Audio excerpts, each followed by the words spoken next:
बताता है, अगर किसी को इज्जत मिल गई दुनिया में और खूबसूरत सा अच्छा सा मकान मिल गया तो उसको यूं लगता है कि मैं कामयाब हो गया।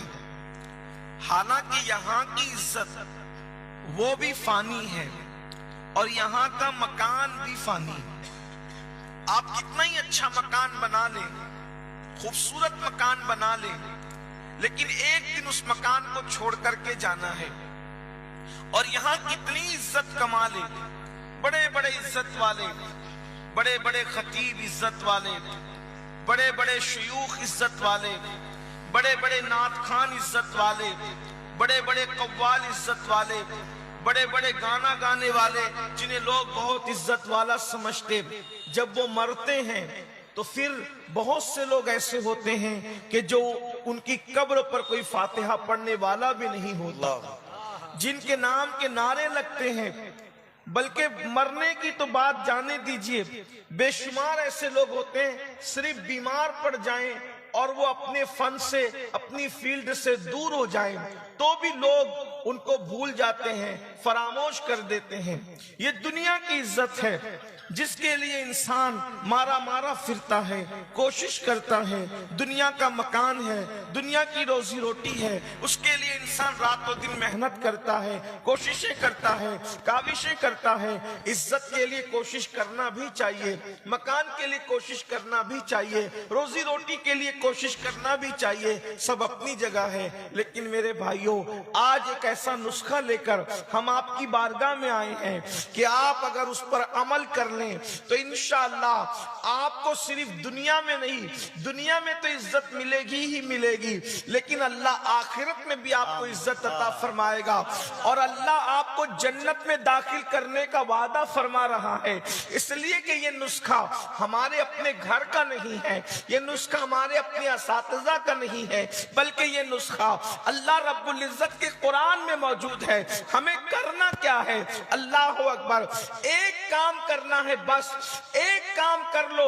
अल्लाह इज्जत का वादा भी कर रहा है, अल्लाह जन्नत का वादा भी कर रहा है। वो काम क्या है?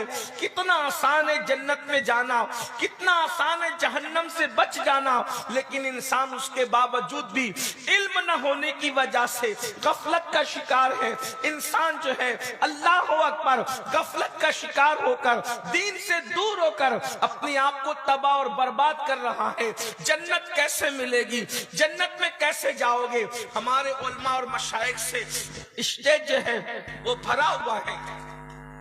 ये लाइट बंद करते हैं तो मुझे थोड़ी आसानी कि एक बार दुरूद शरीफ पढ़े आओ। अल्लाहुम्मा सल्ली अला सय्यिदिना। एक आदमी आइएगा कोई और एक आदमी आकर के बंद कीजिएगा। लाइट ऑपरेटर एक आदमी, एक बार बुलंद आवाज से दुरूद शरीफ पढ़े। अल्लाहुम्मा सल्ली अला सय्यिदिना मौलाना मुहम्मद व अला आलि सय्यिदिना मौलाना मुहम्मद। बुलंद आवाज से पढ़ें।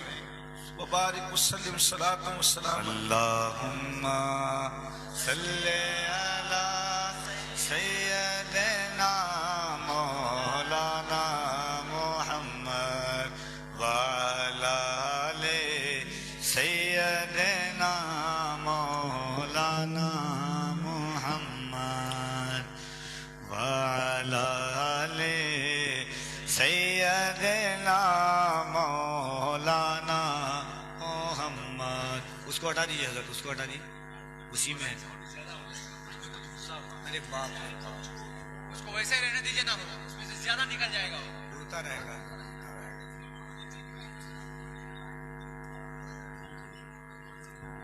अल्लाहु रब्बु मुहम्मदिन सल्लल्लाहु अलैहि वसल्लम नहनु इबादु मुहम्मदिन सल्लल्लाहु अलैहि वसल्लम सलातन व सलामन अलैका या रसूलल्लाह सल्लल्लाहु ताला अलैहि वसल्लम। और जन्नत जो है आखिरत में खूबसूरत ठिकाना है। जन्नत में अल्लाह का दीदार होना है, जन्नत में रसूलुल्लाह का दीदार होना है, जन्नत में औलियाए किराम का दीदार होना है, जन्नत में अंबियाए किराम का दीदार होना है। और जो जन्नत में चला गया उसको कभी मौत नहीं आएगी। जो एक मर्तबा जन्नत में चला गया फिर वो जन्नत से कभी निकाला नहीं जाएगा। जो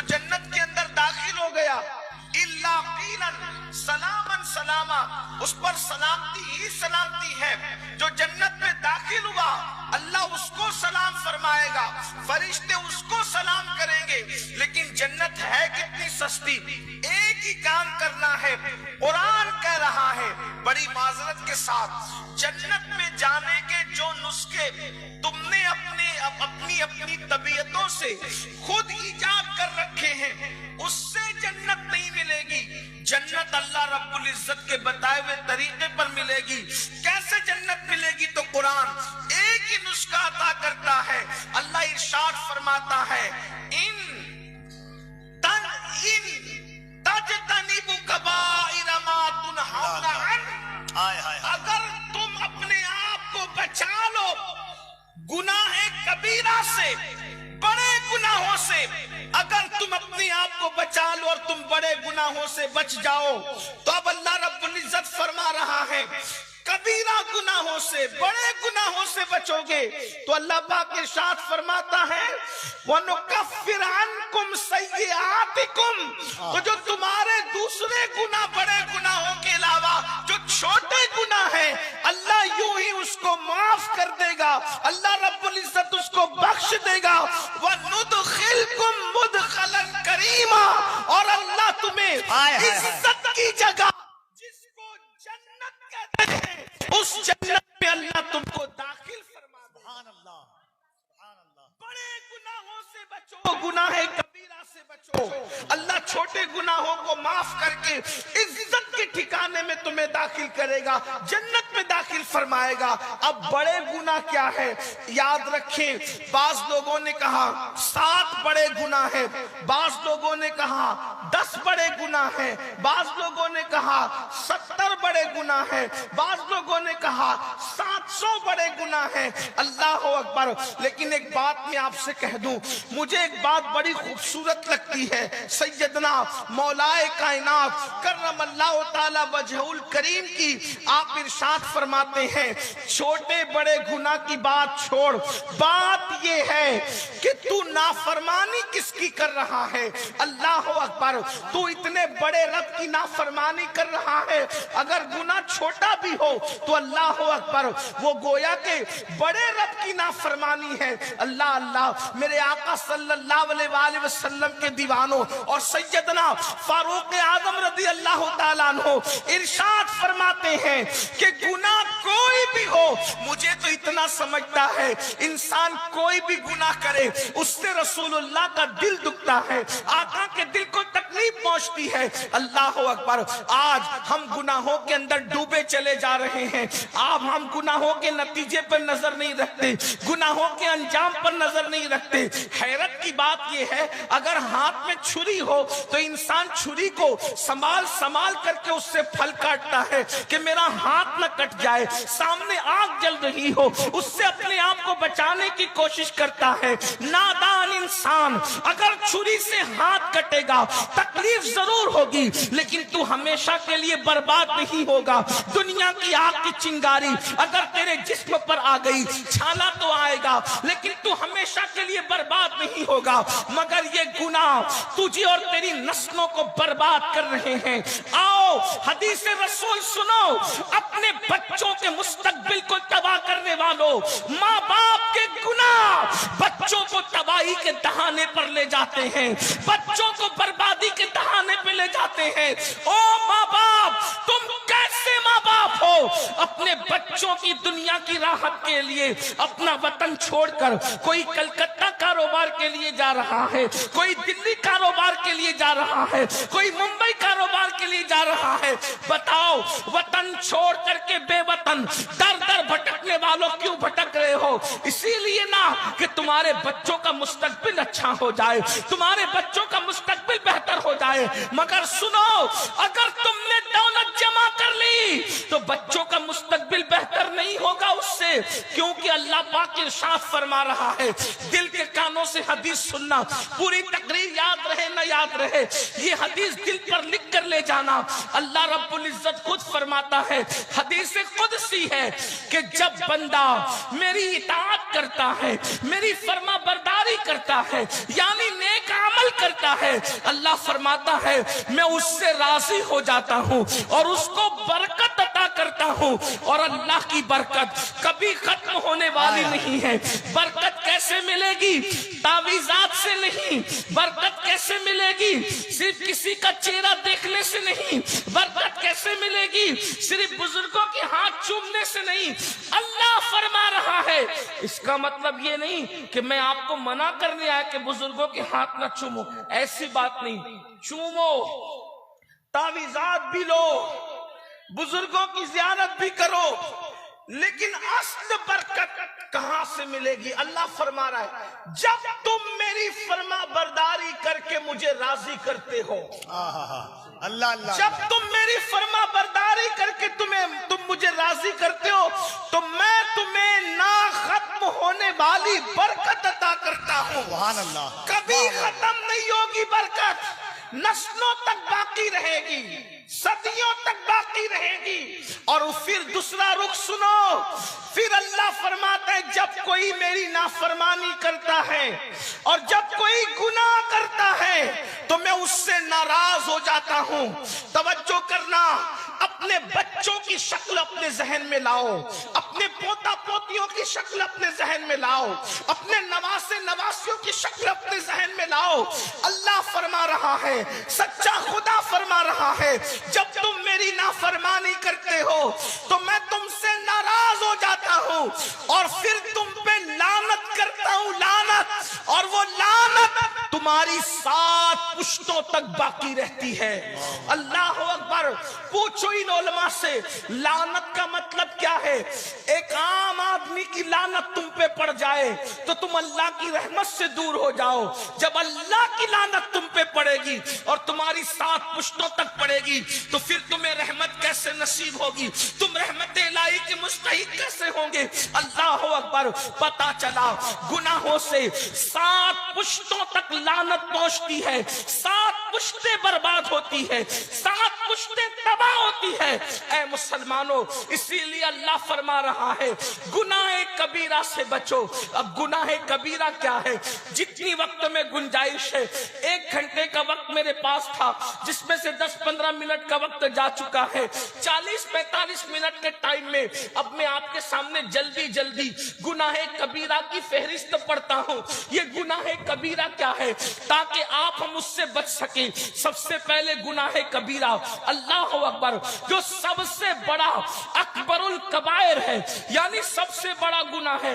ऐसा गुनाह, हर गुनाह बख्श दिया जाएगा लेकिन ये गुनाह नहीं बख्शा जाएगा, उसको शिर्क कहते हैं। शिर्क, शिर्क से बचो। शिर्क क्या है?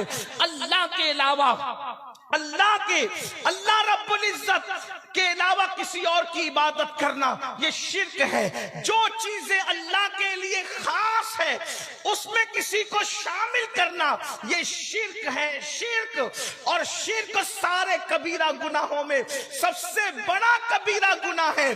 अल्लाह शिर्क को माफ नहीं करेगा। आज मुसलमानों का हाल क्या हो गया है? माअज़ल्लाह, बहुत सारे मुसलमान बुत खानों की तरफ भी बढ़ते हैं। फिल्मों में देख करके, सीरियलों में देख करके ईमान लोगों का कमजोर हो रहा है। चलो, मस्जिद में बात नहीं बनती तो फिर बुत खानों की तरफ भी चलो। याद रखना मुसलमानों, अच्छी तरह याद रखना, तुम्हारे और मेरे अल्लाह के अलावा किसी की ताकत नहीं, किसी की कुव्वत नहीं, किसी की शान और शौकत नहीं। अरे नादान, अपने अल्लाह की ताकत का अंदाजा लगा कि अपने अल्लाह की शान क्या है। जिसको तू वादहू ला शरीक मानता है, जिसको तू इलाह मानता है, जिसको तू खुदा मानता है, उसकी शान क्या है पता है? उसकी शान तुझे, अल्लाह अकबर, मुहम्मदुर रसूलुल्लाह को उसने पैदा किया है, उसने बनाया है। मुहम्मदुर रसूलुल्लाह को उसने बनाया है। अब बताओ वो मोहम्मद क्या है? रूही फिदा सल्लल्लाहु अलैहि वसल्लम अगर इशारा करे तो चांद टुकड़े हो जाए, इशारा करे तो सूरज पलट कर आ जाए, इशारा करे तो जाबिर के मुर्दा बच्चों में जान पैदा हो जाए। बकरी खाकर उसमें हाथ रखकर दुआ करे तो अल्लाह बकरी को खड़ा कर दे। हजरत कतादा की आंख अगर बाहर आ जाए, अपना लुआब लगा करके कतादा की आंख रख दे तो पहले से ज्यादा कतादा की आंख रोशन हो जाए। खारी कुएं के अंदर अगर अपना अपना लुआब डाल दे तो खारी कुएं मीठे हो जाए, सूखे कुएं में अपना लुआब डाल दे तो सूखे कुएं पानी से भर जाए। अल्लाह अकबर। मेरे आका की शान ये है, लोग हुजूर का हुस्न देख करके पुकार उठे कि इन जैसा कोई हो नहीं सकता। उनका हाल ये है, रास्ता चले तो पत्थर पर निशाने कदम पड़ते हैं, तो पत्थर पर निशाने कदम जाहिर होते हैं, और मिट्टी पे पैर रखते हैं तो मिट्टी पे कदम का निशान नहीं पड़ता। वो चलते हैं तो बादल साया करता है, वो चलते हैं उनके बदन पर मक्खी नहीं बैठती, वो चलते हैं तो सफर का गर्दो गुबार भी उनके चेहरे को छुपा नहीं सकता। अल्लाह अकबर। उनके कपड़े मैले नहीं होते, उनके जिस्म पर मक्खी नहीं बैठती, उनके पसीने से मुश्क की खुशबू आती है, जमीन पर उनका साया नहीं पड़ता। अल्लाह अकबर। जो देखता है चेहरा देखकर मुसलमान होने पे मजबूर हो जाता है। अंदाजा करें वो शान वाला रसूल जो अबू जहल के हाथों की कंकरियों को कलमा पढ़ा देता है, वो शान वाला रसूल जो दरख्तों को अपने पास बुला लेता है, वो शान वाला रसूल जो दरख्तों को अपने पास से भिजा देता है। लोग हैरान रहते हैं, अल्लाह अकबर ये कैसा है, इसकी शान क्या है। लेकिन जब हजरत बिलाल कहते हैं हय्या अलस सलाह, हय्या अलस सलाह, आओ नमाज की तरफ, तो वो शान वाला रसूल जिसकी तरह कोई नहीं, वो किसी की तरह नहीं, वो वुजू बना कर आते हैं और आकर के नमाज शुरू करते हैं और सर सजदे में रख देते हैं। तो इंसान हैरान होकर सोचता है जब झुकने वाला इतना बड़ा है तो जिसके आगे झुक रहा है उस खुदा की शान का आलम।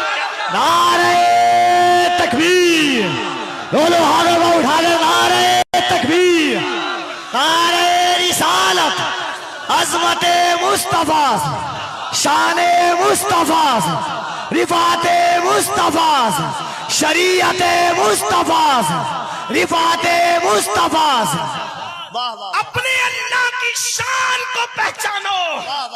मुहम्मदुर रसूलुल्लाह जैसी हस्ती उसका बंदा है। जब बंदे की मिसाल नहीं है तो उसको बनाने वाले की मिसाल कैसे हो सकती है। उसको तुम रब मानते हो, उस रब को छोड़कर कोई बुत खाने की तरफ जा रहा है, कोई पत्थरों की तरफ जा रहा है, कोई पत्थर की मूरत की तरफ जा रहा है। वो जो अपने नाक पर बैठी हुई मक्खी को नहीं हटा सकते, उनके दरवाजे पे जाकर के भीख मांगते हो उस अल्लाह का दर छोड़कर। वो अल्लाह जो मुर्दा अंडे से जिंदा मुर्गी को पैदा करता है, वो अल्लाह जो हवाएं चलाता है, वो अल्लाह जो आसमान से पानी बरसाता है, वो अल्लाह जो रोजाना सूरज निकालता है और चंद घंटों के अंदर मशरिक से सूरज को निकालकर मगरिब के अंदर गुरूब कर देता है। हमारी जमीन से कई 100 दर्जा बड़ा वो सूरज है, न उसमें कोई रस्सी है न कोई तार है। कौन उसको खींचता है, कौन उसको समेटता है, और वो सूरज जाता कहाँ है। दिन आता है तो रात कहाँ जाती है, रात आता है तो दिन कहाँ चला जाता है। जो रोजाना सितारों की अंजुमन को सजाता है और सुबह होते होते सितारों की अंजुमन खत्म हो जाती है, जो रोजाना चांद को निकालता है। कभी सोचा पहली रात का चांद कितना बारीक होता है और 14वीं रात का चांद कैसा चमकदार बदरे कामिल होता है। ये चांद को घटाने बढ़ाने वाला कौन है? उसी को रब्बे मोहम्मद अल्लाह कहते हैं। अल्लाह अकबर। इसलिए शिर्क की तरफ न जाओ, शिर्क से बचो। बेशक बेशक। आजकल कुछ सियासी लीडर बेशक आपको आधा तीतर आधा बटेर की तरफ ले जाना चाहते हैं और फिर से अकबर के उस मुल्हिदाना नजरियात की तरफ तुम्हें पाबंद बनाना चाहते हैं और कहते हैं हालात खराब है, ये भी चलेगा वो भी चलेगा। याद रखो, दीन सिर्फ दीन है, इस्लाम सिर्फ इस्लाम है, ईमान सिर्फ ईमान है। ईमान और कुफ्र के बीच में कोई रास्ता नहीं है। जो बीच का रास्ता निकालेगा वो खुद कुफ्र की मौत मरेगा। इसलिए अल्लाह के बंदो, मुसीबत में रहो, बीमारी में रहो, तकलीफ में रहो, बुतों के दरवाजों पर न जाओ, मुशरिकीन के दरवाजे पर न जाओ, बल्कि ये कह दो अगर जिंदगी लिखी है तो रोड के किनारे भी जिंदा रहोगे, और अगर मौत लिखी है तो कुरान कहता है ऐनमा तकूनु युदरिकुमुल मौत वलौ कुंतुम फी बुरूजिन मुशय्यदा। अगर तुम मजबूत किले में जाकर छुपोगे तब भी तुम्हें मौत वहां आकर के रहेगी। याद रखना, अल्लाह पर यकीन मजबूत करो। पहला सबसे बड़ा गुनाह शिर्क से बचो। और जो चीजें शिर्क की तरफ ले जाती, मौलाना वो पत्थर दो जिससे मेरी रोजी में इजाफा हो, वो पत्थर दो जिससे मेरी रोजी के रास्ते खुले, वो पत्थर मैंने अंगूठी में पहनना है जिससे मेरा रिश्ता आए, पसंद की शादी हो जाए। पागल हुए हो? पत्थर रोजी देंगे? वो काबे पे सजे हुए पत्थर पे ईमान रखते थे अबू जहल और अबू लहब। बेशक बेशक। और तुम अंगूठी में सजे हुए पत्थर पे ईमान ले आए। जो पत्थरों पे ईमान रख, पत्थर जीनत के लिए पहने जाते हैं, के लिए वक्त नहीं। मैं बहुत लंबी तकरीर मैंने पहली का नहीं करना, बहुत मुख्तसर में अपनी गुफ्तगू को समेटना है। लेकिन मेरी कौम के जवानों, आज मेरी बहनों, आज हमारे पास अल्लाह के लिए देने को टाइम नहीं।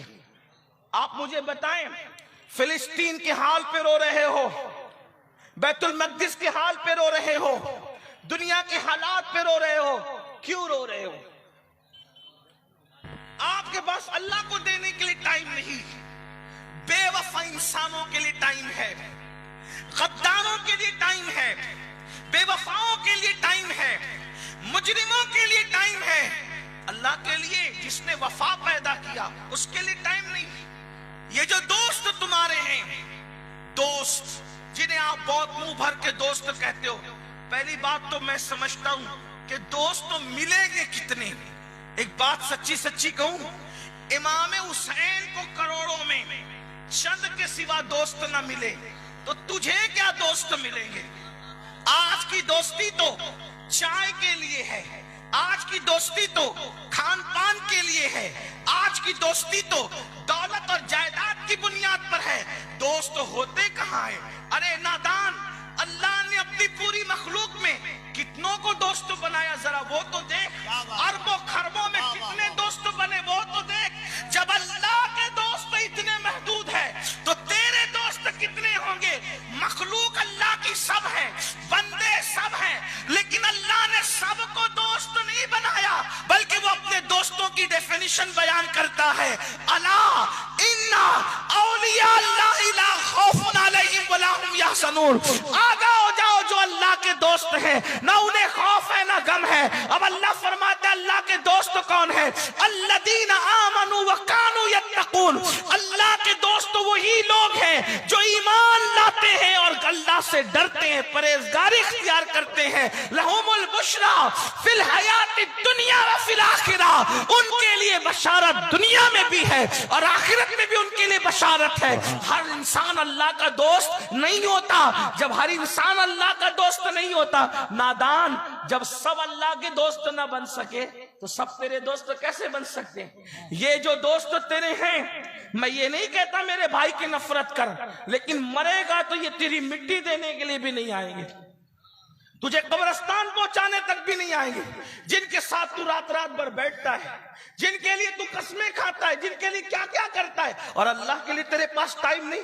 बहुत सादगी से मुसलमान कहता है मौलाना नमाज के लिए टाइम नहीं, और नमाज का उन्वान छेड़ो तो लोग इधर उधर होने की कोशिश करते हैं। सुन लो नमाज क्या है। अल्लाह के रसूल सल्लल्लाहु अलैहि वसल्लम फरमाते हैं जिसकी नमाज नहीं उसका दीन नहीं। फिर सुनो, मस्जिदों को वीरान करने वालों, मेरी बात नहीं। अगर मैं कहूंगा तो क्या कहेंगे? मौलवी कह गया। नहीं, मौलवी नहीं, मौला कह रहा है। मौला मुस्तफा मुस्तफा जान रे, मौलाए कायनात का मौला कह रहा है, मौलाए कायनात का मौला कह रहा है। अल्लाह के रसूल फरमा रहे, जिसकी नमाज नहीं उसका दीन नहीं।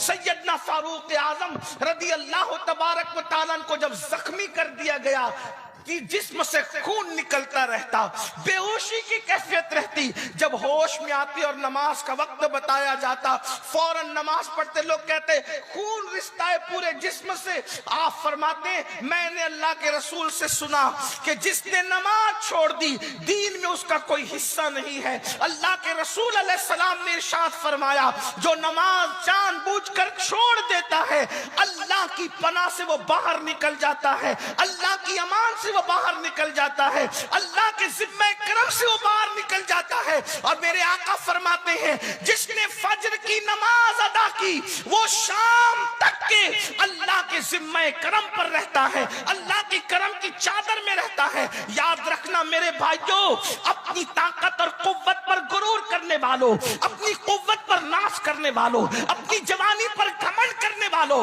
अपनी दौलत पर घमंड करने वालों, किसी इंसान में इतनी ताकत नहीं है कि वो अल्लाह के अजाब को बर्दाश्त कर सके, खुदा के अजाब को बर्दाश्त कर सके। नादान, अगर अल्लाह सिर्फ तेरे सर में दर्द दे दे तो तू सर का दर्द बर्दाश्त नहीं कर सकता। अल्लाह तेरी कमर की नस दबा दे तो तू चलने फिरने से मोहताज हो जाएगा। अल्लाह किसी पर वो दिन न लाए, सोच तो सही, अगर अल्लाह नस दबा दे तो तू बैठ करके बल्कि बैठ भी नहीं सकता, बिस्तर पे पड़ा हो जाए। सर का दर्द अल्लाह तुझे दे दे तो तू तड़पता हो जाए। जरा सोच, जब अल्लाह सिर्फ हल्का सा इतना सा दर्द दे दे तो तू उसको बर्दाश्त नहीं कर सकता, तो वो जहन्नम का अजाब, वो जहन्नम के दहकते हुए शोले। अल्लाह अकबर, ये कहानी किस्सा नहीं, ये हकायक है, हकायक। अपनी बहनों की भी तवज्जो चाहता हूँ। मेरी माँ और बहनों, किचन रूम में गर्मी के मौसम में तुम बेचैन होती हो, बेकरार होती हो, तड़प जाती हो। जरा सोचो तो सही, अल्लाह के सच्चे नबी मुस्तफा करीम रऊफुर रहीम सल्लल्लाहु अलैहि वसल्लम ने उम्मत पर शफकत करते हुए इरशाद फरमाया, ऐ लोगो, आका ने इरशाद फरमाया, ऐ मेरे उम्मतियों, ऐ मेरा कलेमा पढ़ने वालों, अल्लाह अकबर, जहन्नम के अंदर जो बिच्छू है वो ऊंटों की तरह है, बुख्ती ऊंटों की तरह। अल्लाह के रसूल अलैहिस्सलाम फरमाते हैं, जब वो बेनमाजी को डसेंगे तो 40 साल तक के जहर उनके जिस्म के अंदर गर्दिश करता रहेगा। अल्लाहु अकबर, अल्लाह। जहन्नमी सांप जिनकी लंबाई 70 साल का फासला है, अल्लाह के सच्चे नबी फरमाते हैं, अगर ये हदीस में नहीं होता तो मैं बयान करने का हौसला ही नहीं करता। अल्लाह के रसूल ने फरमाया 70 साल लंबाई उनका जो है वो उनका अर्ज है, उनकी लंबाई है। 70 साल में जितना घोड़ा दौड़ा सकता है इंसान, तेज रफ्तार घोड़ा, ऐसे लंबे लंबे सांप है। आका इरशाद फरमाते हैं सल्लल्लाहु अलैहि वसल्लम, जब वो बेनमाजी को डंक मारेंगे तो 1000 साल तक के जहर उनके जिस्म में घूमेगा और उनकी हड्डियां टूट टूट करके बिखर जाएगी। अल्लाह के रसूल सल्लल्लाहु अलैहि वसल्लम फरमाते हैं, मेरे करीम आका गैब नबी इरशाद फरमाते हैं, अल्लाह अकबर, वहां हालत ये होगी इंसान ना जी सकेगा ना मर सकेगा। उस वक्त इंसान अल्लाह की बारगाह में मिन्नतें करेगा, मौला मुझे दुनिया में जाकर के सिर्फ 2 रकात नमाज पढ़ने का मौका दे दे, मैं सिर्फ 2 रकात नमाज पढ़ लूं। उस वक्त इरशाद होगा, बंदे अल्लाह ने तुझे जिंदगी दी थी, तुझे वक्त दिया था, तुझे टाइम दिया था, लेकिन तूने उसको जाय कर दिया, बर्बाद कर दिया। मेरी माओ, मेरी बहनों, मेरे भाइयों, कब तक अल्लाह से गफलत करोगे, खुदा की इबादत से गफलत करोगे, कब तक दुनियादारी में डूबे रहोगे। तुमने हजारों जनाजे उठते हुए देखे, तुमने हजारों को कब्रों में जाते हुए देखा, अल्लाह अल्लाह, प्रधान जी को मरते देखा, दादाजी को मरते देखा, उलमा को मरते देखा, खुतबा को मरते देखा, नेकों को मरते देखा, पापियों को मरते देखा। जरा सोचो तो सही, जो बिल्डिंगों में रहे उनको मरते देखा, मजबूत इमारतों में रहे उनको मरते देखा, जिनको लोग सेठ साहब कहते थे, मुखज्जरा ने कौम मिल्लत कहते थे, उनको मरते देखा। देखा, अरे पता नहीं कहां तक सच है। हमने तो एक कब्र ऐसी देखी जिस पर कोई फातिहा पढ़ने वाला नहीं। लोगों ने बताया बुर्ज खलीफा बनाने वाले की कब्र है जिस पर कोई फातिहा पढ़ने वाला नहीं। अगर वो कब्र हो ना हो, हम तो ये जानते हैं जिसने ताजमहल बनाया, लोग पूरा ताजमहल घूम कर चले जाते हैं। मुसलमानों किस बला की मैं से है सरशार हम, दौलत पर घमंड करके मेरे अल्लाह को भूलने वालों, जवानी पे नाश करके खुदा को भूलने वालों, जरा जा करके देखो पूरा पूरा ताजमहल हजारों लोग जा करके घूम आते हैं। किसी को तौफीक होती है मुमताज और शाहजहां पे फातिहा पढ़े। मुमताज कितनी नेक थी ये दूसरा मसला है, शाहजहां का तकवा क्या था ये दूसरा उन्वान है। लेकिन मैं हैरान हूं, अल्लाह अकबर, लोग वहां फातिहा नहीं पढ़ते, फोटो निकालते, वीडियो निकालते, तस्वीर कशी करते, गले में हाथ डाल के दोस्तियों का इजहार करते, लेकिन कोई वहां फातिहा नहीं पढ़ता। जिसने ताजमहल बनाई उसके कब्र पर कोई फातिहा पढ़ने वाला नहीं,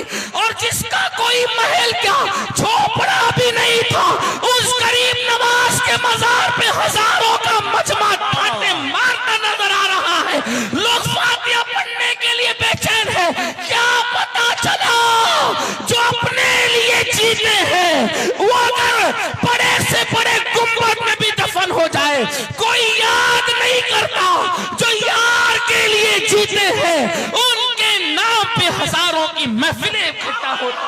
नारे तकबीर, नारे रिसालत, शाने औलियाए किराम, फजाले औलियाए किराम, फजाइले औलिया। बंदो इब्रत हासिल करो। कब तक दौलत के नशे में रहोगे? क्या कारून के पास दौलत नहीं थी? क्या फिरौन के पास दौलत नहीं थी? क्या बुख्त नस्र के पास दौलत नहीं थी? मेरी बहनें कब तक सोने के ज़ेवरात पर गुरूर और घमंड करती रहेगी? अल्लाह अकबर, क्या अबू लहब की बीवी के पास सोने के ज़ेवरात न थे? क्या अबू जहल की बीवी के पास सोने के ज़ेवरात न थे? बताओ, जिनकी अबू लहब और अबू जहल की बीवियों की कब्रें कहां हैं? जो सोने के ज़ेवरात पे घमंड करती थी, उन औरतों की कब्रें कहां हैं? मगर वो सैयदा तैयबा ताहिरा एक एक नहीं 3-3 महीने तक जिसके घर में चूल्हा नहीं जलता था, जब तक आज जुमा के दिन खतीब सैयदा का नाम नहीं लेता उस वक्त तक उसका खुतबा मुकम्मल नहीं होता। पता चला जो सोने के गुरूर में होते हैं उनकी कब्रों का निशान नहीं मिटता, और जो सजदे में रात गुजारते हैं आज भी उनका नाम लेने पर बड़े बड़े वलियों की गर्दनें झुक जाया। सुभान अल्लाह। नारे तकबीर, नारे रिसालत, अज़मते मखदूमे कायनात, जिक्रे मखदूमे कायनात। कब तक दुनिया में गरक रहोगे? कब तक दुनिया में डूबोगे? एक वक्त की नमाज के लिए सिर्फ 10 मिनट का टाइम लगता है, और ये 10 मिनट का टाइम क्या है? सजदा करो।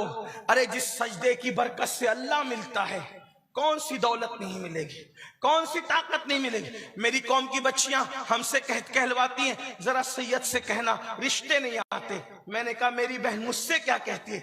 अल्लाह से बोल, सजदा कर, क्या कहने अल्लाह से बोल। नहीं मौलाना, नहीं, हम गुनेगार है, अल्लाह हमारी नहीं सुनता, वो तुम्हारी सुनेगा। तो क्या तुमने ईसाइयों का कोई फेल सीख रखा है? यहूदियों का फेल सीख रखा है? ये सब गलत है। किसने कह दिया वो गुनेगारों की नहीं सुनता? सुन लो, अगर वो सिर्फ नेकों की सुनता तो फिर गुनेगार कहां? मुझसे बड़ा भी कोई गुनेगार है दुनिया में? मुझे तजुर्बा हुआ कि जब वो मेरी रद्द नहीं करता मुझ जैसे पापी मुजरिम गुनहगार की, वो तुम्हारी कैसे रद्द करेगा? मैंने तो जब से शऊर संभाला, जो मांगा उसने मांगने से सिवा दिया। जैसे वो नेकों का रब है वैसे वो गुनहगारों का भी रब है। और एक बात मैं तुम्हें सिखा दूं, सीख लो, मेरा आना कामयाब होगा।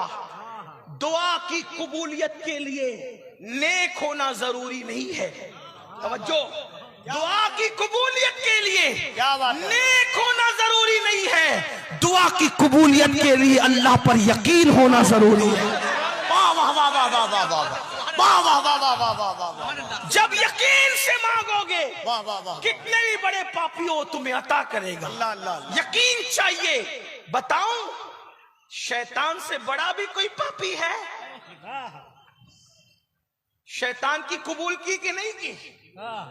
अल्लाह ने जब उसको कहा निकल, नाराज होके कहा ना, नाराज होकर निकल, तू शैतान बन गया आज से।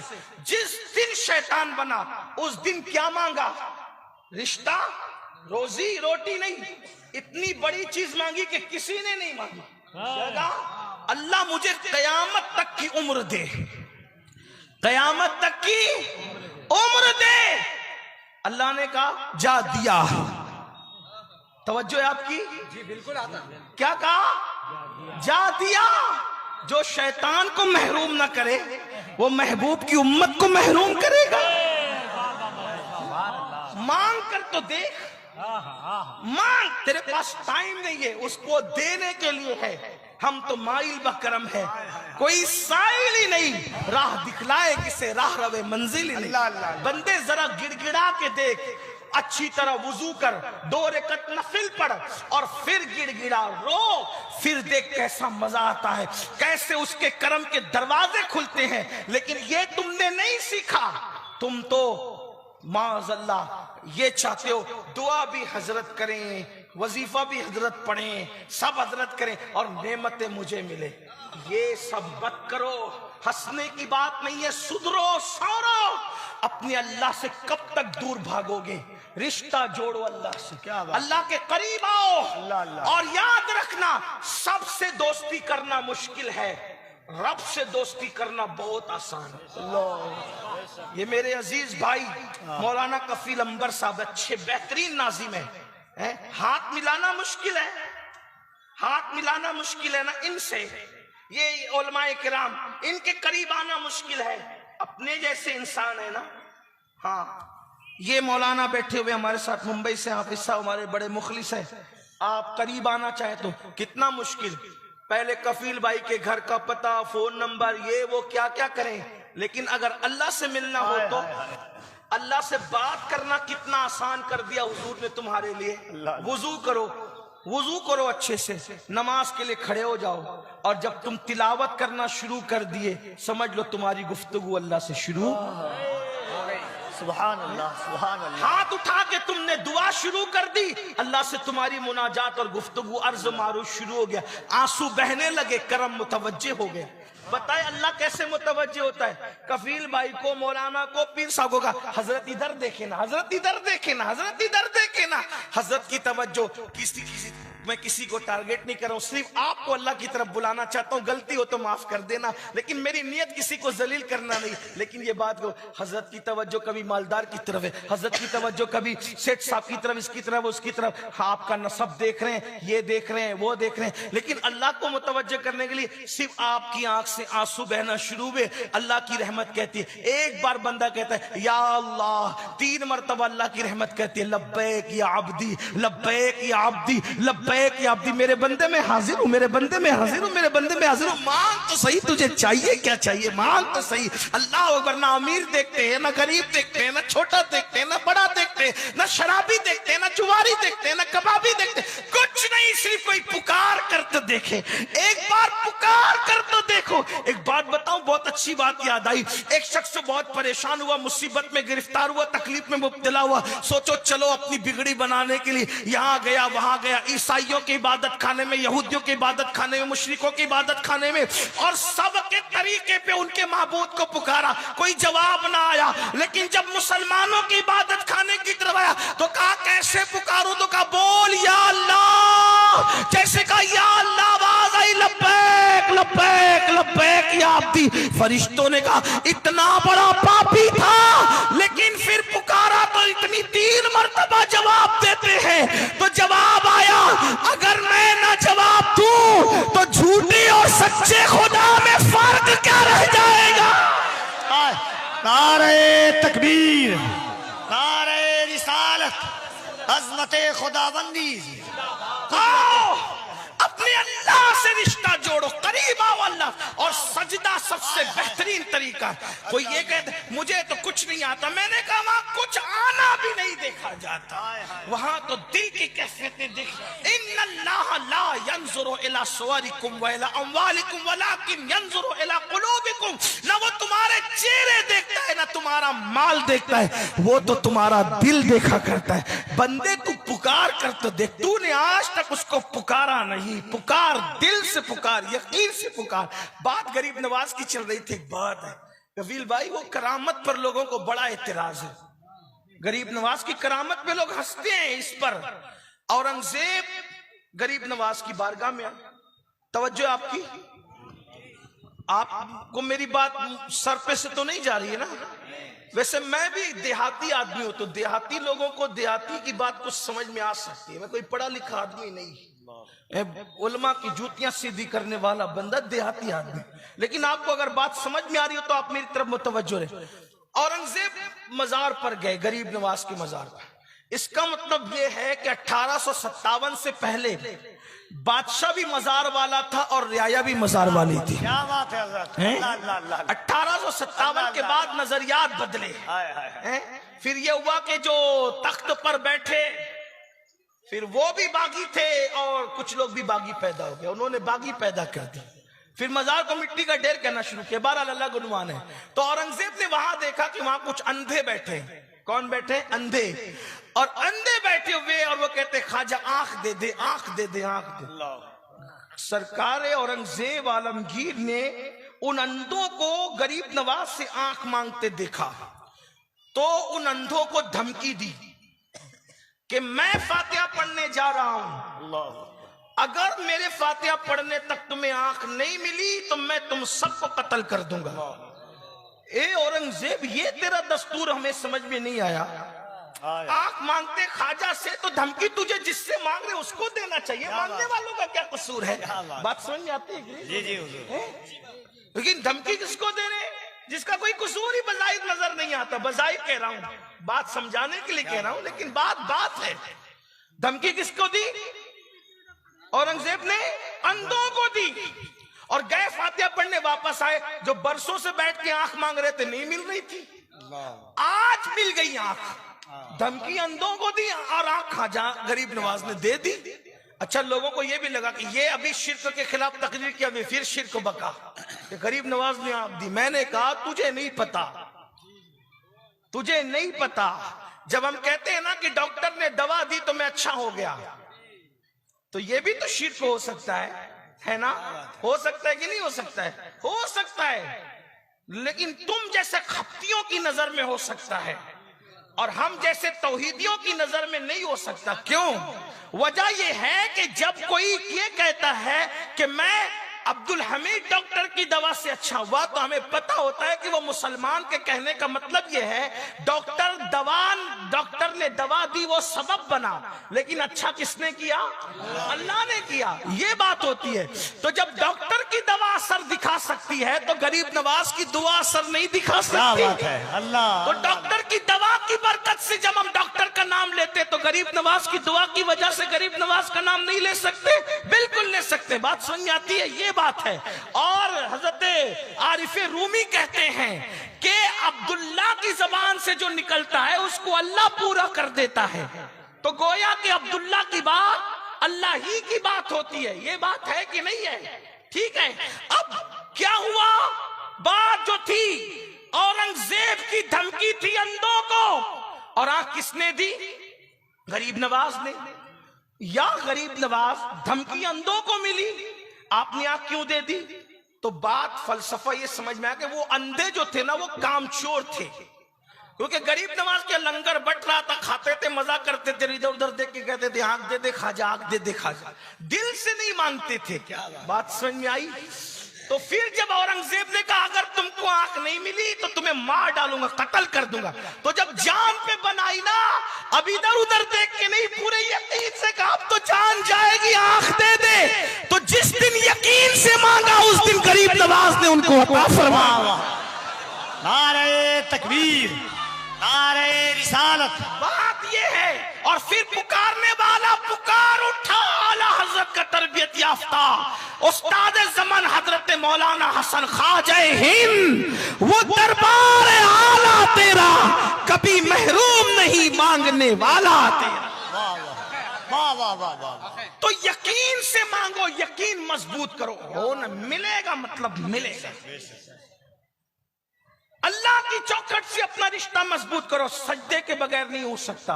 अगर आप ये सोचते हैं कि मैं नमाज छोड़ करके अल्लाह से ये अपना रिश्ता मजबूत कर लूंगा तो नहीं हो सकता। मजबूत पहले सजदे की तरफ आओ, अल्लाह के घर की तरफ आओ।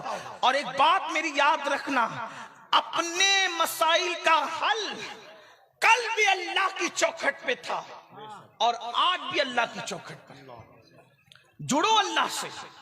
10 मिनट का टाइम लगता है, सिर्फ 10 मिनट का टाइम, और अगर नहीं निकालोगे 10 मिनट का टाइम तो फिर वो अजाब है, वो अजाब। सोचो तो सही, अल्लाह के रसूल फरमा रहे इतना लंबा सांप है 70 साल की मुसाफत तक, 1000 साल तक के उसका ज़हर, हड्डियां घुलेगी, हड्डियां टूटेगी, बिखरेगी, न जी सकेगा न मर सकेगा। और उससे बड़ी बात, अल्लाह अकबर, आका फरमाते बेनमाजी को कयामत तक डसेंगे वो सांप, सुकून नहीं मिलेगा, कहीं चैन नहीं मिलेगा।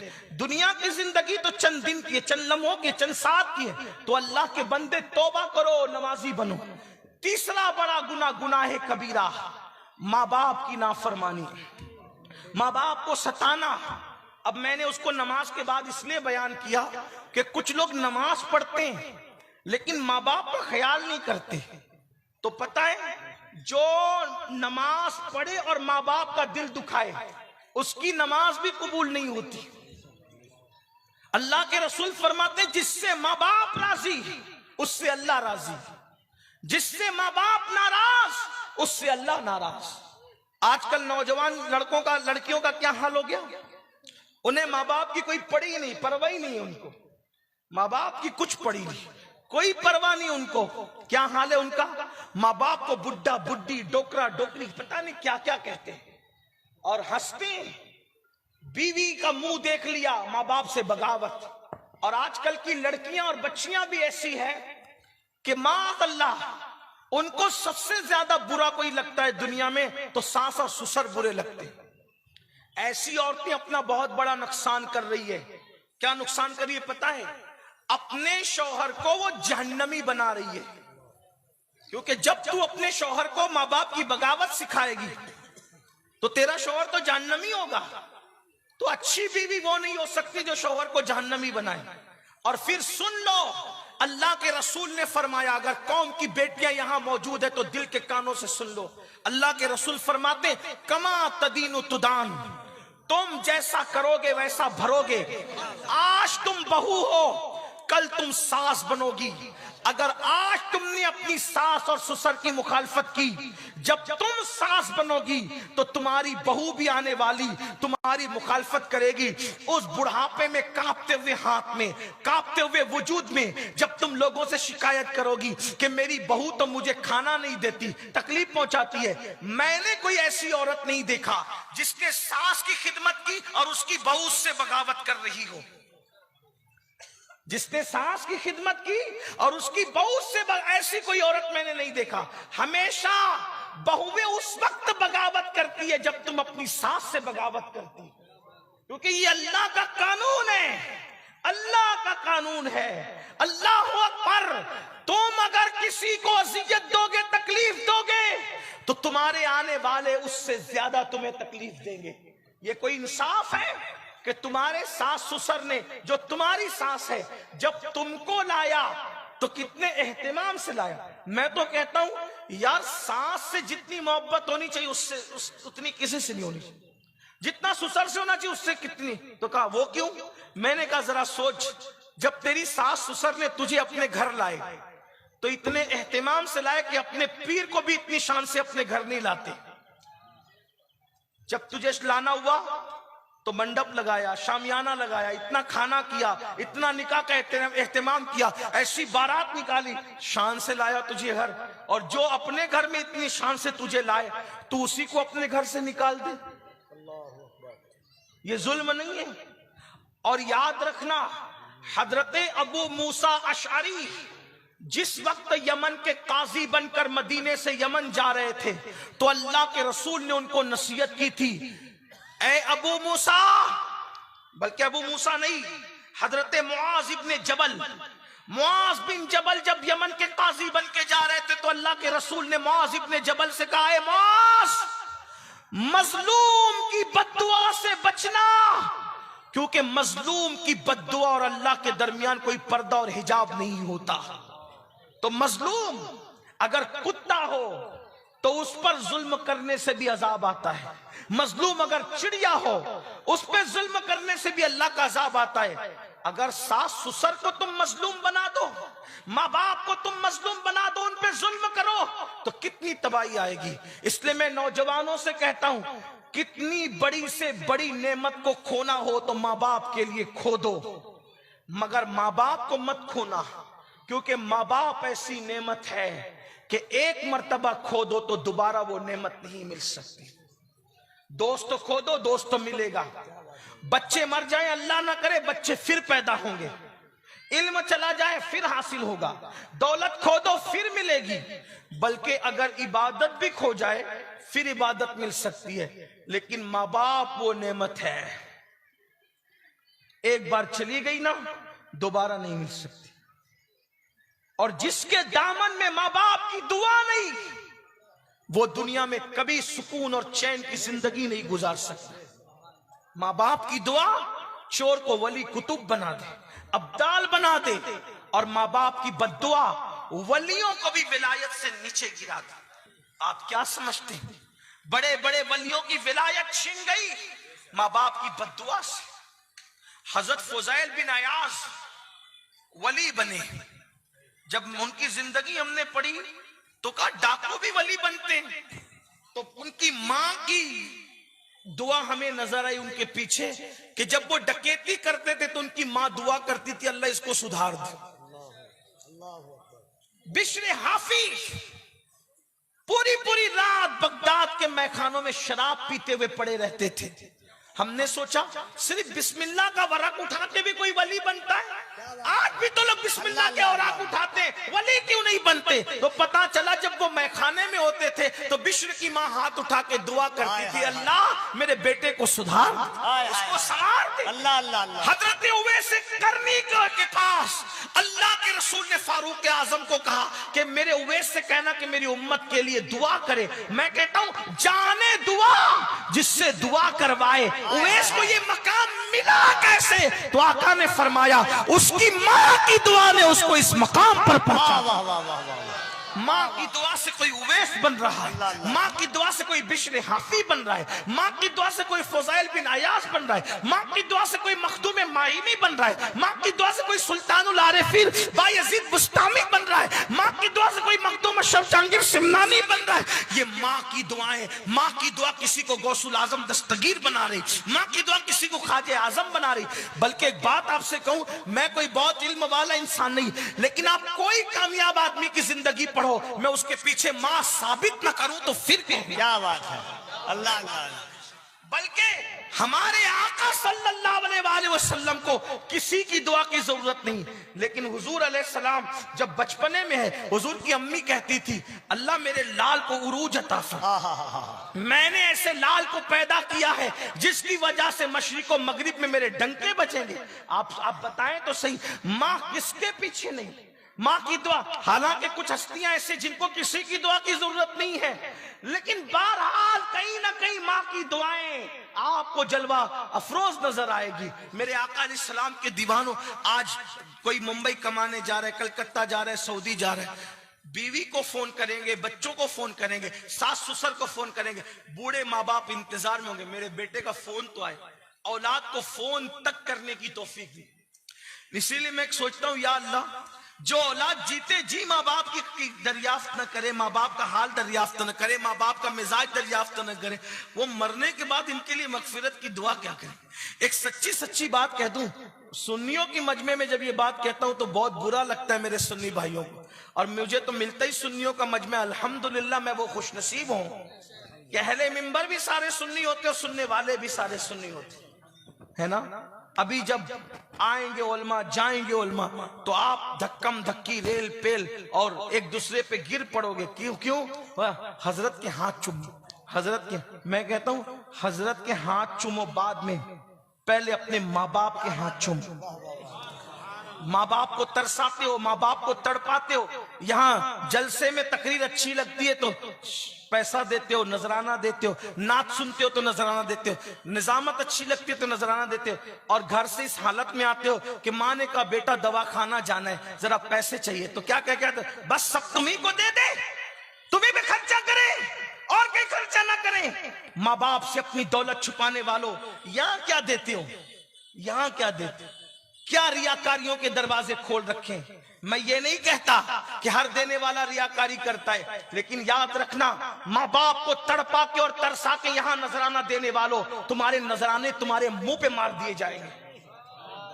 माँ बाप को गाली देकर पीरों के हाथ चूमने वालों, तुम्हारा हाथ चूमना काम नहीं आएगा।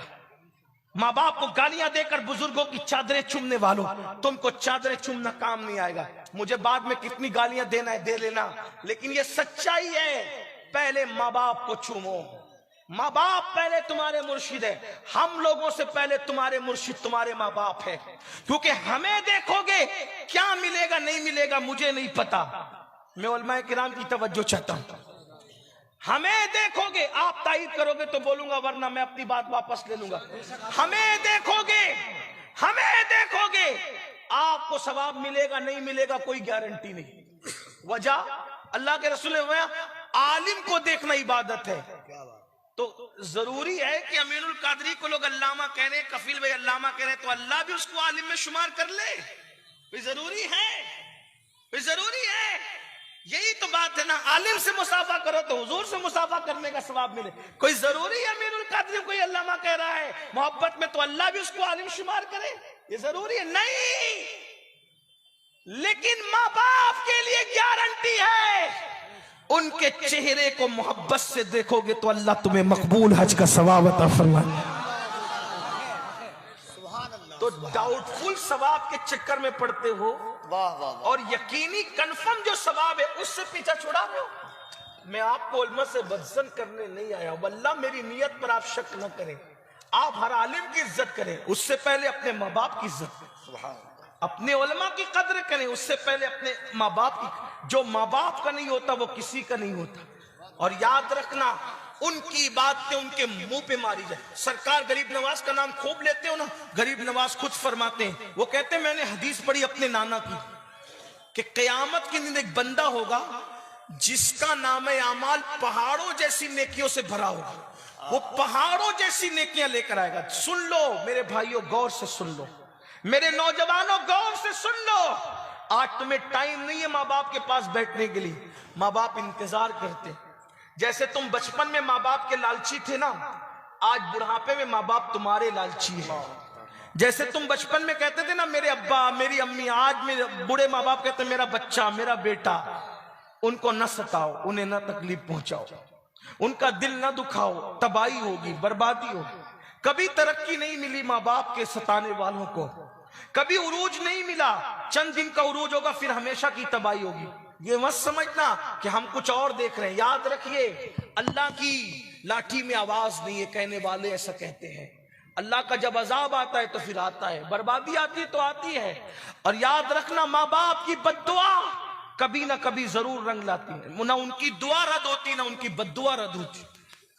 उनके लिए टाइम नहीं, कुछ गालियां दे रहे हैं, घर से निकाल दिया है, किसी ने बहन के यहाँ पहुंचा दिया, किसी ने यहाँ पहुंचा दिया, किसी ने वहां पहुंचा दिया। किसी के माँ बाप मस्जिद के जीने पे बैठ के भीख मांग रहे हैं। ये माँ बाप का हाल है, ये हाल है। अल्लाह अकबर, क्या जवाब दोगे अल्लाह की बारगाह। सरकार गरीब नवाज फरमाते हैं, पहाड़ों जैसी नेकियां लेकर के एक शख्स आएगा, हदीस पाक है, और उसकी नेकियां जब मीजान पे तौली जाएगी तो मीजान भर जाएगा। वो अपनी नेकियां देख के खुश होगा, अनकरीब मैं जन्नत में जाऊंगा, अनकरीब। ऐसे में कागज का एक छोटा सा टुकड़ा उसके गुनाह के पल्ले में गिरेगा। जैसे गुनाह के पल्ले में गिरेगा तो उसके गुनाह का पल्ला भारी हो जाएगा। हुक्म होगा, इसको मुंह के बल घसीटते हुए जहन्नम में ले जाओ। पहाड़ों जैसी नेकियां लाने वाला। मेरे भाइयों, अपने पास तो नेकी है भी नहीं। हम तो जुमा की भी 2 रकत नमाज पढ़ के भाग जाते हैं। हम जुमा में भी 14 रकत पूरी नहीं पढ़ते। आप गौर करो, फजर कब पड़ी थी आज से पहले अपनी जिंदगी में? फजर कब है, जरा सोचो तो सही। पूरी पूरी जिंदगी फजर नहीं पड़ी। जिन्होंने पढ़ी उनको वुजू करने का तरीका नहीं पता, गुस्ल करने का तरीका। एक अच्छा आलिम अगर अपना वुजू चेक करे तो हम अपना वुजू साबित नहीं कर सकते। अल्लाह चेक करेगा तो क्या वुजू हमारा साबित होगा और क्या गुस्ल साबित होगा? सोचो तो सही। कुछ नहीं अपने पास। जिनके पास है उनका क्या हाल है? फरमाया पहाड़ों जैसी नेकियां लेकर आएगा, मीजान भर देगा, लेकिन सिर्फ एक कागज का छोटा सा टुकड़ा गुनाह के पल्ले में गिरेगा तो गुनाह का पल्ला भारी होगा। हुक्म होगा इसको मुंह के बल घसीटते हुए जहन्नम में लेकर जाओ। वो कहेगा अल्लाह मेरा गुनाह क्या था? ये कागज के छोटे से टुकड़े में लिखा क्या था जिसने मेरी सारी जिंदगी की नेकी को हल्का कर दिया? तो उस वक्त तो फरमाया जाएगा बंदे, तूने सिर्फ एक मर्तबा ऊंची आवाज से अपनी मां से या अपनी बाप से बात की थी, चिल्लाकर अपनी मां से या अपने बाप से बात की थी। वो चिल्लाने का एक गुनाह लिखा हुआ था जिसने सारी जिंदगी की नेकी को हल्का कर दिया। मां बाप से चिल्ला के बात करो तो ये मसलक आला हजरत का नारा खूब लगाते हो। कभी सीखा भी मसलक क्या है? मसलक आला हजरत का मतलब आला हजरत का रास्ता। आला हजरत क्या फरमाते हैं? आला हजरत ने सिर्फ मुस्तफा जान रहमत पे लाखों सलाम ही नहीं लिखा। आला हजरत ने काबे के बदरुद्दुजा तुम पे करोड़ों दुरूद सिर्फ नहीं लिखा। आला हजरत ने सिर्फ अल अम्न वल उला नहीं लिखा। आला हजरत ने सिर्फ अज़ुद्दतुज़ ज़किया नहीं लिखा। आला हजरत ने सिर्फ मुनीरुल ऐन नहीं लिखा, बल्कि आला हजरत ने ये भी लिखा, वो सब लिखा, सच लिखा, लेकिन ये भी लिखा जब अपने माँ बाप से बात करो। मसलक आला हजरत में माँ बाप से बात करने का तरीका क्या है? कभी सोचा? टोपियों के कलर में मसलक नहीं है, सिर्फ नारों में मसलक नहीं है। मसलक इमाम अहमद रजा की किताबों में बयान किया हुआ है। देखो क्या फरमाते हैं। फरमाते हैं कि जब अपने माँ बाप से बात करो, डायरेक्ट मत करो, पहले उनसे इजाजत लो। ये हमारे मसलक आला हजरत में माँ बाप का अदब है। और वो घर से नहीं है, सौदा गिरान से गढ़ के नहीं, हदीसों की रोशनी में लिखा। पहले माँ बाप से इजाजत मांगो। हम आपसे बात कर सकते हैं, अगर वो इजाजत दें फिर बात करना। वो भी कैसे बात करना? जैसे कोई गुलाम अपने आका से बात करता है ऐसे बात करना। उनके सामने कंधे नहीं उचकाना। ये माँ बाप के आदाब हैं। कभी हमने ऐसी बात की, बड़ी माजरत के साथ माफी चाहते हुए, यार तुम्हारे दुनियादार तो दुनियादार है, तुम्हारे दीनदार भी मसलक आला हजरत के मुताबिक अपने माँ बाप से बात नहीं करते होंगे। क्या लगा रखा है? हमने अपने मसलक को नहीं पहचाना, हमने पढ़ा नहीं अपने मसलक को। हम अपनी तबीयत की बकरियां हकालते रहे, हम अपनी तबीयत के नारे लगाते रहे। कभी सोचा, कभी गौर किया, माँ बाप क्या थे? इमाम अहमद रजा को उनकी अम्मी ने कह दिया मदीने नहीं जाना, हज के सफर पे नहीं जाना, नहीं गए। सफर हज क्या होता है? अम्मी से इजाजत ली, माँ ने कहा हज को नहीं जाना, नहीं गए। पता है, तड़प हुई। तो फिर माँ के पास गए, माँ जाना चाहता हूं, इजाजत दे। जब तक माँ ने इजाजत नहीं दी, इमाम अहमद रजा सैयदी आला हजरत सफर हज को रवाना नहीं हुए। और आज माँ बाप कहते हैं, हाथ जोड़ के बेटियों से माँ बाप कहते हैं, और तू वहां निकाह ना कर, तो बेटी मुंह चला करके कहती है तुमने उसके साथ रहना है कि मैंने रहना है। सोचो, गौर करो। ऐसे लोग कभी खुशियां नहीं पा सकते। ऐसे लोग की जिंदगियों में कभी खुशियों की बहारें नहीं आ सकती। लड़के माँ बाप से कहते हैं तुमने रहना है कि हमने रहना है, तुम्हारा दौर गया हमारा दौर आया। याद रखना, जिस शादी में माँ बाप के आंसू निकले और उनका दिल टूटे, ऐसी शादी कभी शादी खाना आबादी नहीं हो सकती, वो शादी खाना बर्बादी होगी। आपके माँ बाप को छोड़ के जब इबादत का सिला नहीं मिलता, तो माँ बाप को छोड़ के शादी की खुशियां कैसे मिल सकती? नादानी ना करो, ये सब तुम्हें कौन सिखाएगा? ये दीन सिखाएगा। सीरियल में ये नहीं सीखोगे, फिल्मों में ये नहीं सीखोगे, ये सीखोगे तो दीन में सीखोगे, ये सीखोगे तो शरीयत में सीखोगे। आइए माँ बाप की बात आई तो मैं एक बात आपको बताऊं, आपको अंदाजा होगा माँ बाप की अहमियत क्या है, माँ बाप की दुआ की बरकत क्या है, माँ बाप की दुआ की अजमत क्या है। अल्लाह अकबर, माँ बाप की दुआ कहां तक पहुंचाती है। इनसे दुआ लो, इनसे। और एक बात आपको यह भी बता दूं, एक है दुआ करवाना, एक है दुआ करवाना और एक है दुआ लेना। दुआ करवाना और दुआ लेना, क्या फर्क है दोनों में? दुआ करवाना मतलब मैंने कहा दुआ कर दे, कर दी, ये दुआ, इसकी कोई गारंटी नहीं होती कबूल होगी कि नहीं होगी। एक होता है दुआ लेना, यानी दुआ की गुजारिश आपने नहीं की लेकिन ऐसा काम कर दिया कि उनके दिल से निकल गई अल्लाह इसको नवाज दे, ये दुआ लेना हो। दुआ करवाने वाले बहुत लोग हैं, दुआ लेने वाले कम है। और असल चीज जो है वो दुआ लेना है। जिसको जो नेमत मिली दुआ लेने से मिली, दुआ लेने वाले खिदमत को, माँ बाप के पैर दबाए, बुजुर्गों के पैर दबाए, जूतियां सीधी की, पानी पिलाया, खिदमत की, दुआ निकलती है, दिल से निकलती है, वो जाके सीधा बाबे इजाबत इलाही पे दस्तक देती है। तो आइए माँ बाप की दुआ, हर एक की निकली हुई दुआ की तासीर है, लेकिन माँ बाप की दुआ की तासीर कुछ अलग ही है। कहते हैं कि एक मर्तबा हजरते सैयदना मूसा अलैहिस्सलाम सफर में थे और सफर में हजरत मूसा अलैहिस्सलाम चलते चलते थक गए। बतकाज़े बशरियत हजरत मूसा कलीम चलते चलते थक गए। अर्ज की मौला मैं थक गया हूं, मेरे लिए कोई सवारी का इंतजाम हो जाए। तो अल्लाह ने नबूवत से किसी की अजमत का इजहार करना चाहा।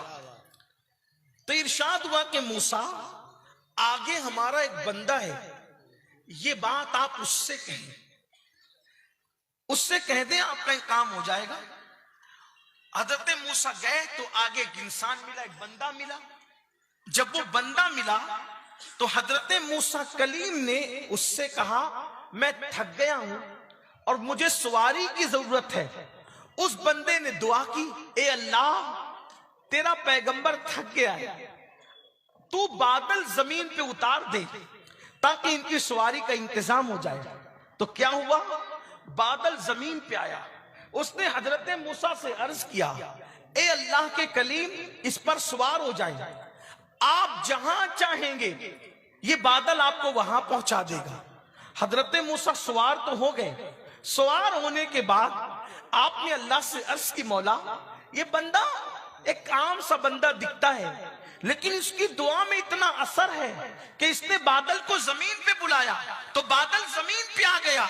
इरशाद होता है मूसा अगर ये आसमान को भी जमीन पे बुलाए तो हम आसमान को भी जमीन पे उतार दें। का मौला इसकी इतनी सुनी क्यों जाती है? तो इरशाद होता है इसमें कोई खास बात नहीं है, बस बात इतनी है कि ये अपनी माँ का बड़ा फर्मा बरदार और वफादार था। माँ की इतनी खिदमत की, इतनी खिदमत की, इतनी खिदमत की कि इसकी माँ इससे राजी हो गई और मरते मरते इसकी माँ ने दुआ की, ए अल्लाह मेरे बेटे ने मेरी खिदमत का गोया हक अदा किया, मैं दुआ करती हूँ ये तुझसे जो दुआ करे तू इसकी हर दुआ को कबूल कर लेना। ये इसकी माँ की दुआ की बरकत है, ये जो मांगता है हम उसको अता कर देते। ये माँ की दुआ की बरकत, बाप की दुआ की बरकत। तो दुआएं लीजिए। तो कितने हो गए? 3 बड़े गुनाह। शिर्क हुआ, नमाज का तर्क करना हुआ, माँ बाप की नाफरमानी। चौथा बड़ा गुनाह अल्लाह के रसूल अलैहिस्सलाम फरमाते हैं जो शराब पिए, जो शराब का आदी हो जाए, अल्लाह ने उस पर जन्नत की खुशबू भी हराम कर दी। जो शख्स शराब का आदी हो जाए, नशे का आदी हो जाए, ये कबीरा गुनाहों में से है, अल्लाह ने उस पर जन्नत की खुशबू भी हराम कर दी। आजकल नशा बढ़ता जा रहा है और खास तौर पर इस्लाम के दुश्मन लोग, दुश्मनान इस्लाम मुस्लिम मोहल्लों में, मुस्लिम इलाकों में, मुस्लिम बस्तियों में नशे को प्रमोट कर रहे हैं ताकि किसी तरह मुस्लिम जवान नशे के आदी हों, क्योंकि वो जानते हैं कि मुसलमान जवानों के पास अल्लाह ने इतनी सलाहियत दी है, अल्लाह ने उनको इतना टैलेंट अता किया है कि ये पढ़ेंगे तो इनके मुकाबले में कोई पढ़ नहीं सकता, ये तिजारत करेंगे तो इनके मुकाबले में कोई तिजारत नहीं कर सकता, ये सियासत में आएंगे तो इनके मुकाबले में सियासत में कोई टिक नहीं सकता। ये बात है मुसलमानों, इसलिए आज हमारे जवानों को नशे का आदी बनाया जाता है। कहीं पर गोलियां बेची जा रही है, कहीं गांजा बेचा जा रहा है, कहीं चरस बेचा जा रहा है, कहीं शराब बेचा जा रहा है, कहीं एमडी का नशा हो रहा है, कहीं पर माज़अल्लाह हेरोइन का नशा हो रहा है। और ये बाज़ाब्ता तौर पर ऐसे जर खरीद गुलाम हमारे नौजवानों के दरमियान भेजे जाते हैं मंसूबा बंद तरीके से। कोई जवान अगर बाअखलाक हो, बाकिरदार हो, खूबसूरत हो, जिससे तरक्की का अंदेशा हो कि ये तरक्की करेगा, ये आगे बढ़ेगा, ये पढ़ेगा आगे बढ़ेगा, तिजारत करेगा आगे बढ़ेगा, इस तरह के मामलात जिनके साथ होते हैं उनको नशे का आदी बनाया जाता है, नाकारा बनाया जाता है। आज हालात ये हैं कि फैशन के नाम पर फिल्में दिखाकर, सीरियल दिखाकर, आर्ट के नाम पर, इसके नाम पे, उसके नाम पे हमारे जवानों को आज नशे का आदी बनाया जा रहा है। कल तक वो जवान जो बहुत तरक्की की उमंगे रखता था, जब 2 पैसा आ गया नशे का आदी बन गया, तो अब कर्ज में डूबा जा रहा है, सूद में डूबा जा रहा है, तरह तरह के जो वो बोझ तले डूबा जा रहा है। मेरी कौम के जवानों, आप नशे के लिए नहीं थे, हमारे मजहब में नशे की इजाजत नहीं है। आप जानते हैं नशा क्या है? अल्लाह के रसूल सल्लल्लाहु अलैहि वसल्लम इरशाद फरमाते हैं, जो दुनिया में सिर्फ एक घूंट शराब का पिएगा और बगैर तौबा के मर गया, जब वो अपनी कब्र से कयामत के दिन उठेगा, या तो उसका चेहरा सूअर की तरह हो जाएगा, या तो उसका चेहरा बंदर की तरह हो जाएगा। याद रखना, आप लोग कहते हैं, कुछ लोग कहते हैं नहीं नहीं मौलाना, मेरे दोस्तों ने मुझे माँ की कसम दी, बाप की कसम दी, बीवी की कसम दी, बच्चे की कसम दी। मैं कहता हूं मेरे भाई, अगर लोग तुझे कुरान की कसम दे के भी नशा कराएं तो तुझे नशा करने की जरूरत नहीं।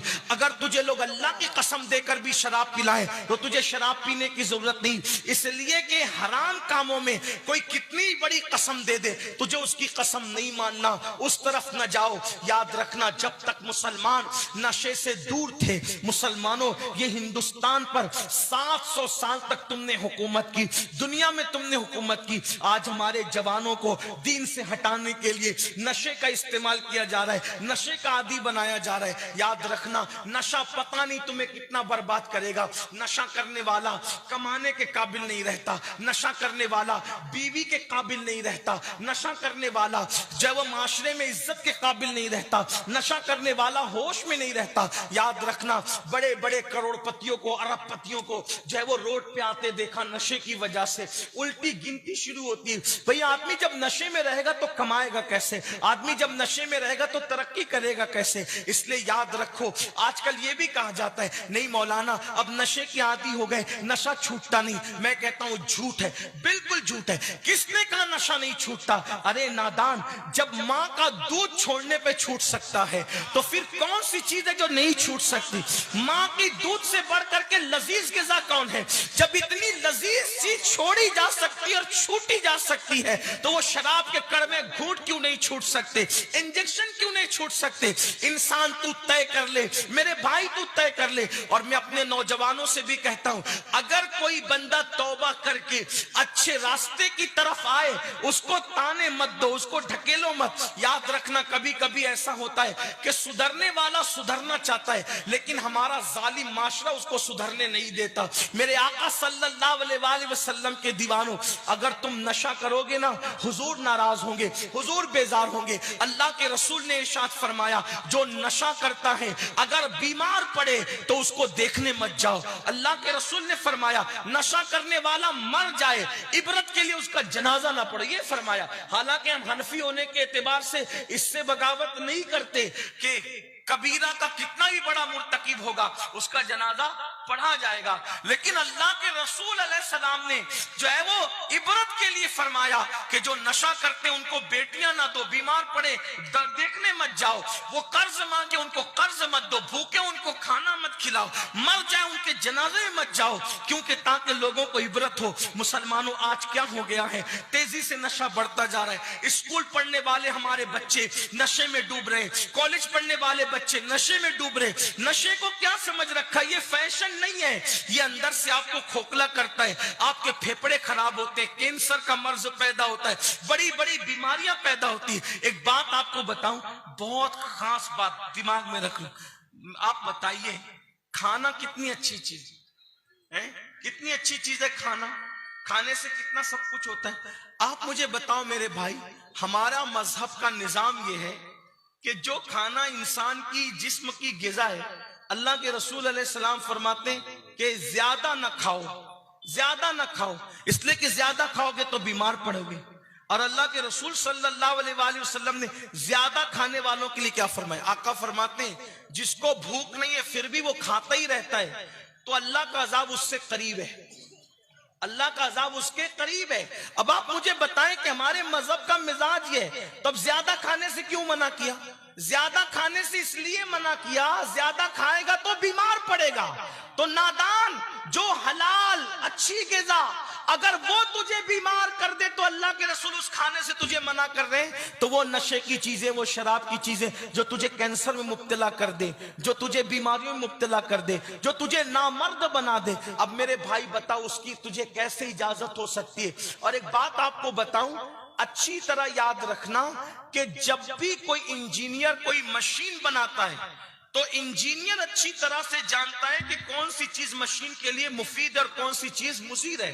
ये बात है ना आपके सामने। जैसे मोबाइल में पानी डालोगे तो मोबाइल खराब हो जाएगा, पानी मोबाइल गिरेगा तो मोबाइल खराब हो जाएगा। तो क्या होता है, जिसने मोबाइल बनाया उसने साथ में ये भी लिखा किताब के अंदर कि मोबाइल पानी में गिरने से बचाना वरना मोबाइल खराब हो जाएगा। इसी तरह जिसने कार बनाई उसने ये भी साथ में लिख करके दिया इंजीनियर ने कि इसमें डीजल डालोगे तो चलेगी, पेट्रोल पे नहीं चलेगी, पेट्रोल डालोगे तो चलेगी, डीजल डालोगे तो खराब हो जाएगी, मिट्टी का तेल राकेल डालोगे तो इंजन भ्रष्ट हो जाएगा। ये सब उसने लिखा कि नहीं लिखा? किसने लिखा? इंजीनियर ने लिखा, अपनी किताब में लिखा। क्यों? मैं नहीं लिख सकता, ये नहीं लिख सकते, ये नहीं लिख सकते, क्योंकि मशीन बनाने वाला इंजीनियर ज्यादा जानता है कि मेरी बनाई हुई मशीन को क्या मुफीद है, क्या मुजीर है। किसी मजहब में इतनी तफसील नहीं मिलेगी जितनी मजहब इस्लाम में मिलेगी। क्यों? इसलिए कि जिसने इस्लाम भेजा उसी ने इंसान को बनाया, और बनाने वाला ज्यादा जानता है कि जिसको मैंने बनाया क्या मुफीद है, क्या मुजीर है। तो बनाने वाला कौन है? अल्लाह। और उसने बनाया तो फिर बनाने वाला अल्लाह इस्लाम भी बेचता है, कुरान भी बेचता है। तो जो हमारी सेहत के लिए मुफीद था वो हमारे लिए हलाल कर दिया, जो हमारे लिए मुजिर था वो हमारे लिए हराम कर दिया। अब मुझे हैरत इस बात पर है कि लोग मोबाइल को तो पानी से बचाते हैं लेकिन अपने आप को नशे से क्यों नहीं बचाते? कितने नादान हो। अरे मोबाइल पानी में जाएगा तो वो मोबाइल खराब हो जाएगा, और तुम नशा करोगे तो तुम्हारे जिस्म की मशीन खराब हो जाएगी, जल्दी मरोगे, जल्दी बीमार पड़ोगे, तबाह हो जाओगे, बर्बाद हो जाओगे। इसलिए तौबा करो। ये शराब, ये नशे की चीजें तुम्हें बीमार करती है, तबाही के दाने। अरे कम से कम अपना नहीं सोचते, अपने बच्चों का तो सोचो कि तुम्हारे बच्चे जब स्कूल जाते हैं तो तुम्हारे बच्चों को चिढ़ाया जाता है, ये शराबी का बच्चा आया, ये शराबी का, इसका बाप तो नशा करता है। जब तुम नशा करोगे तो तुम्हारे बच्चे एहसास कमतरी का शिकार होंगे, एहसास कमतरी का शिकार होंगे तुम्हारे बच्चे, वो नशा करने वाले की औलाद कहलाएंगे। फिर उसके बाद जब वो जवान होंगे तो अच्छे घराने का रिश्ता तुम्हारे बच्चों को नहीं आएगा। लोग कहेंगे इसका बाप तो शराब पीता है, इसका बाप तो नशा करता है, तो अच्छे घराने के रिश्ते नहीं आएंगे। तुम्हारे चंद गलतियों की वजह से बचपना खराब हुआ, जवानी खराब हुई। अब अब आगे की जिंदगी भी उनकी तबाह और बर्बाद होगी।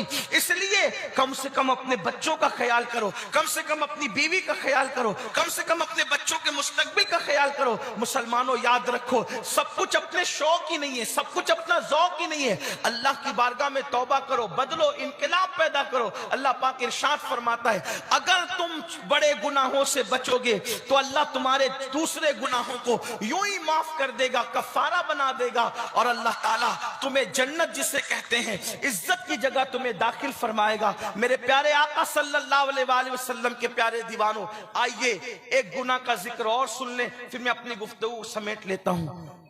पांचवा बड़ा गुनाह, झूठी कसम खाना। आजकल लोग कसम बहुत खाते, सच्ची कसम भी मत खाया करो। जब तक माल, जान और इज्जत पे बन ना आ जाए, एकदम आखिरी स्टेप ना आ जाए, उस वक्त तक के सच्ची कसम भी मत खाओ। जो सच्ची कसम भी बात बात पे खाएगा, सच्ची कसम, तो भी अल्लाह उसकी रोजी से बरकत उठा लेगा, सच्ची कसम खाने वालों से। अब बताओ जो झूठी कसम खाए, हदीस पाक है, अल्लामा इब्न हजर मक्की रहमतुल्लाह अलैह लिखते हैं कि जो झूठी कसम खाता है, अल्लाह फरमाता है मेरे नाम को कसम का निशाना मत बनाना। अगर तुम में से किसी ने मेरे नाम की झूठी कसम खाई तो मैं उस पर भी और उसकी 7 पुश्तों पे लानत करूंगा। आजकल सास बहू के झगड़े में कसम खाई जाती, मियां बीवी के झगड़े में कसम खाई जाती। कसम न खाओ। सरकार गौ से पाक फरमाते हैं नेक लोगों की 10 अलामत है, उसमें से एक अलामत यह भी है कि जो नेक होगा वो कभी कसम नहीं खाएगा। नेक लोग कसम खाने से बचते हैं। जब तक बिल्कुल मजबूरी ना हो उस वक्त तक कसम ना खाओ, और कसम भी खाओ तो फिर सच्ची खाओ, झूठी कसम ना खाओ। झूठी कसम का अंजाम बहुत बुरा है। झूठी कसम पर अल्लाह ने लानत फरमाई है, और बल्कि 7 पुश्तों तक लानत का ऐलान फरमाया है। इसलिए झूठी कसम न खाओ। अल्लाह अकबर, क्या हाल हो गया लोगों का। 250 रुपए की चप्पल बेचने के लिए भी अल्लाह की कसम खाते हैं, पालक और सब्जी बेचने के लिए भी अल्लाह की कसम खाते हैं। लोगों का हाल ये हो गया। मेरे आका सल्लल्लाहु अलैहि वसल्लम के दीवानों, ये सब दीन से दूरी का नतीजा है, मजहब से दूरी का नतीजा है, इस्लाम से दूरी का नतीजा है। हमने कंप्यूटर तो सीख लिया, कॉलेज की तालीम तो हासिल कर ली, हमने बिजनेस तो सीख लिया, तिजारत तो सीख ली, मगर हमने अल्लाह का दीन नहीं सीखा। जो डिग्रियां सिर्फ कब्र के बाहर काम आएगी, उन डिग्रियों के लिए 25-25 साल लगा दिए, और जो दीन की डिग्री कब्र के अंदर जाएगी, हमने उसके लिए कोई तवज्जो नहीं की। याद रखिए, दीन की कदर क्या की, दीन की अहमियत क्या की, दीन की क्या कदर जानी, कोई कदर नहीं जानी। बल्कि आजकल फिक्र तो ये बन गई, अरे मौलाना ये दीन क्या चीज है, ये सब मौलवी मौलाना लोग जाने, हम क्या जाने, हम तो दुनियादार लोग हैं। ला इलाहा इल्लल्लाह, अस्तगफिरुल्लाह। याद रखना, ये दीन ही है, दीन जिसने अरब के बोरिया नशीनों को कैसर और किसरा का ताजदार बनाया है। ये दीन ही है दीन जिसकी वजह से आज हम मुसलमान कहलाते हैं। ये दीन ही है दीन जिसकी वजह से आज इंशाअल्लाह हम मुसलमान कहलाने, मोमिन कहलाने, और कल इंशाअल्लाह इसी की बरकत से हम जन्नत में जाएंगे। दीन की बरकत से, मजहब की बरकत से, मसलक की बरकत से, इस्लाम की बरकत से इंशाअल्लाह जन्नत में दाखिला नसीब होगा। इसलिए दीनदार बनो। लेकिन दीनदार कैसे? सिर्फ दाढ़ी टोपी वाले, कुर्ते पैजामे वाले नहीं, बल्कि ऐसे दीनदार बनो जैसे दीनदार बनाने के लिए मुस्तफा जान रहमत तशरीफ लाए थे, अल्लाह के रसूल तशरीफ लाए थे। वो दीनदारी का तसव्वुर कायम करो। घर में पर्दे का निजाम हो, घर में इस्लामी निजाम हो, हमारे घर में कोई झूठ नहीं बोलता हो, झूठी कसम नहीं खाता हो, हमारे घर में लोग फजर में उठ जाते हो, बाप बच्चों को फजर में उठाता हो, बीवी शौहर को फजर में उठाती हो, शौहर बीवी को फजर में उठाता हो। ये माहौल होना चाहिए। अरे अगर ट्रेन छूटने का खौफ हो तो पूरा घर एक दूसरे को जगाता है, और नमाज फजर जाने का खौफ हो कोई किसी को नहीं जगाता, क्योंकि लोगों के नजदीक नमाज की अहमियत नहीं है, इबादत की अहमियत नहीं है। अगर स्कूल जाना हो तो माँ सर्दी में भी बच्चों को जगाती है, कोचिंग जाना हो, ट्यूशन जाना हो तो माँ बाप बच्चे को मार मार के जगाते हैं। लेकिन मेरे भाइयों मेरी बहनों, एक दिन की ट्यूशन छूट जाएगी तो आपके बच्चे का उतना नुकसान नहीं होगा, लेकिन अगर फजर की नमाज छूट गई तो आपके बेटे का नाम जहन्नम के दरवाजे पे लिख दिया जाएगा, आपकी बेटी का नाम जहन्नम के देगा। कितनी अफसोस की बात है। कोचिंग की अहमियत होनी भी चाहिए, स्कूल की अहमियत होनी भी चाहिए, तालीम की अहमियत होनी भी चाहिए, लेकिन अल्लाह के रसूल फरमा रहे कि जिसने जानबूझ के नमाज छोड़ी उसका नाम जहन्नम के दरवाजे पे लिख दिया जाएगा। मेरे भाइयों, अल्लाह से डरो। अल्लाह रब्बुल इज्जत के कानून की